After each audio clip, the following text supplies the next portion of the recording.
Hey everyone. So how do we get this sample from a population? All right. Lesson 2, sampling methods. How do we pick them? And what do we ask? Part A, what makes for a good or bad sample? When selecting a sample from a population, we want the sample to be representative of the overall population.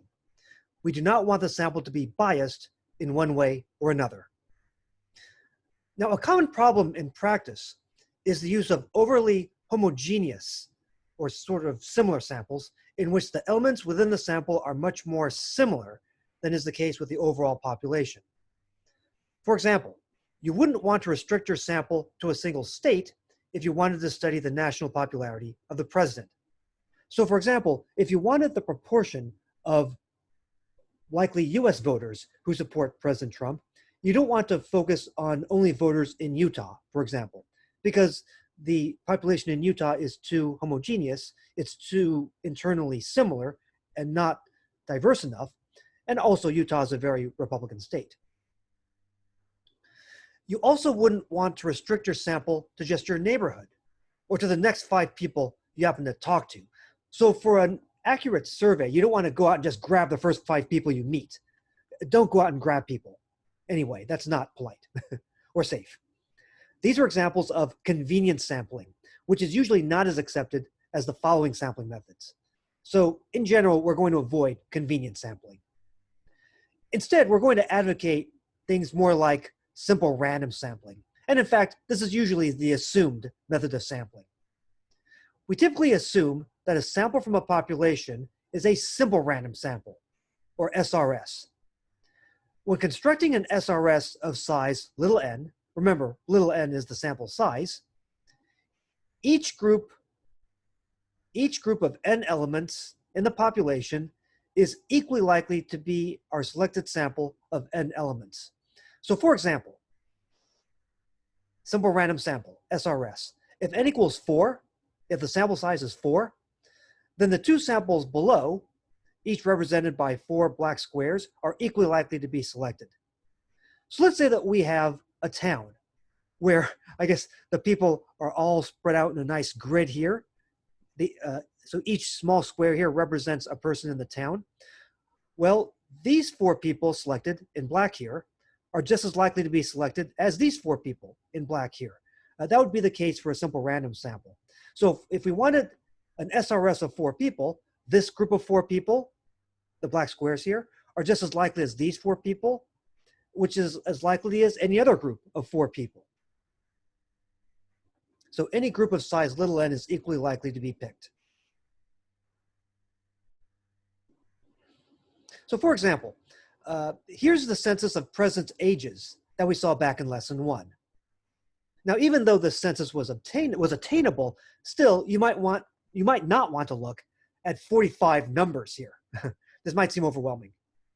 So instead, we may prefer to look at an SRS, a simple random sample, of size, say, n equals 5. Little n equals 5. And we could use a random number generator to pick 5 distinct or different random integers between 1 and 45. Remember, an integer is something like 1, 2, 3, 4, and so on. 2.5 is not an integer. Pi is not an integer. We could then construct our SRS by selecting the 5 corresponding presidents based on these 5 integers between 1 and 45. And we're assuming that we're sampling without replacement, meaning that we cannot pick the same number twice. So just one note here. Okay, without replacement,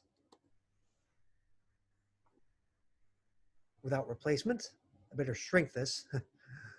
Without replacement, that means don't select the same item or observational unit twice. Here, don't select the same president twice, although you could select Cleveland twice, potentially. All right, anyway, 5 distinct or different random integers. So we're sampling without replacement.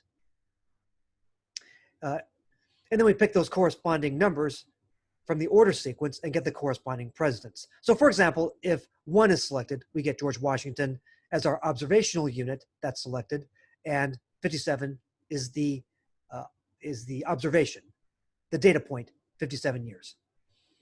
So let's say that a random number generator gives us the 5 integers between 1 and 45, 4, 11, 13, 24, and 34. Here, I've sorted them. So that means that we pick number 4. We pick up number 4, James Madison, who was 57.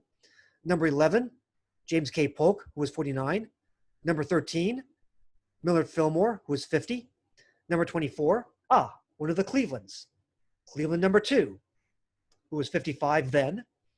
And number 34, Dwight D. Eisenhower, who was 62 then, when he became president. So our sample data would be 57 years, 49, 50, 55, and 62 years.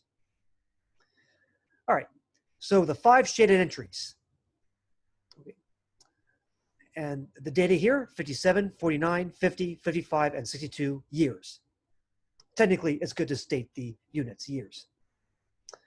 Now, there are programs like StatTrak that can be used to generate random integers. It's broken right now. But we could also use Excel. So I'll show you how to use Excel. Now here, I'll show you how to use Excel to generate a random integer between 1 and 100.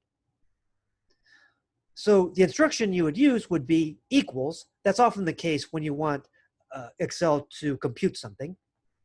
Equals rand between. Pick a random integer between a low, I apologize, it should be bottom comma top, I guess. Sorry, bottom comma top, all right? So the bottom or lowest possible number, integer, is 1. The highest possible number, the highest possible integer, up, is 100. So, equals rand between 1 comma 100. By the way, I don't expect you to use Excel in this class, but I'll show you how to use it. We get a random number, 6. So then we pick John Quincy Adams. Okay. Well, that's if you're between 1 and 45. Here's between 1 and 100. If you repeat this, you could repeat this a bunch of times. And by the way, this top cell also changes. All right. If you repeat this, you can get a bunch of random numbers. Although in principle, you could get duplicates, actually. That's sampling with replacement. And then if that's the case, then you want to throw out a duplicate and get another number. Okay, so that's one way you can get random numbers between a lowest possible integer and a highest possible integer. For the president's case, it'll be rand between 1 comma 45. All right.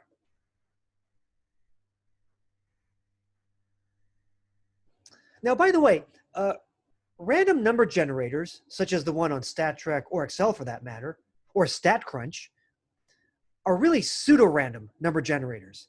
An algorithm really determines what numbers are selected. So they're not truly random numbers. There is an algorithm. However, for all practical purposes, they're random. Now, in a program like StatCrunch, sometimes the professor wants the students to come up with the same pseudo-random numbers that they're getting, that the professor is getting. So the professor might say, okay, students, use the seed I used, which was, say, 17335, okay? And then all the students would then enter that number, 17335, and then they would get the same numbers that the professor's getting, because the algorithm takes that seed and through this procedure will spit out the same random numbers, the same pseudo-random numbers that the professor got. The seed helps determine what numbers the generator actually selects. And if you want to repeat the same group of numbers, use the same seed. Of course, if you want potentially different groups of numbers, use different seeds. All right, so some examples of a simple random number generation.